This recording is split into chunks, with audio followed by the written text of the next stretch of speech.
ডিম দিয়ে বেগুন এইভাবে একবার করে দেখতে পারেন। এখানে আমি কিছু বেগুন ছোট ছোট টুকরো করে কেটে নিয়েছি। এখন গ্যাসে কড়াই বসিয়ে অল্প একটু সর্ষের তেল দিয়ে দিলাম, দিয়ে একটা ডিম ভেঙে দিয়ে দিয়েছি। ডিমটাকে প্রথমে একটু ঝুড়ো ঝুড়ো করে ভাজা করে তুলে নেব।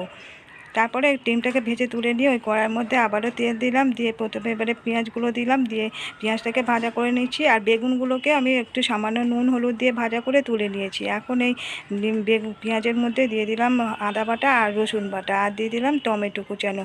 সব কিছু দিয়ে ভালো করে একটু নাড়াচাড়া করে ভাজা করে নিচ্ছি।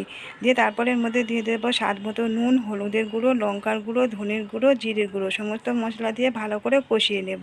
আর এই শর্ট ভিডিওটা যদি বুঝতে না পারেন, আমাদের চ্যানেলে বড় ভিডিওটা দেওয়া আছে, ওখান থেকে দেখে নিতে পারেন।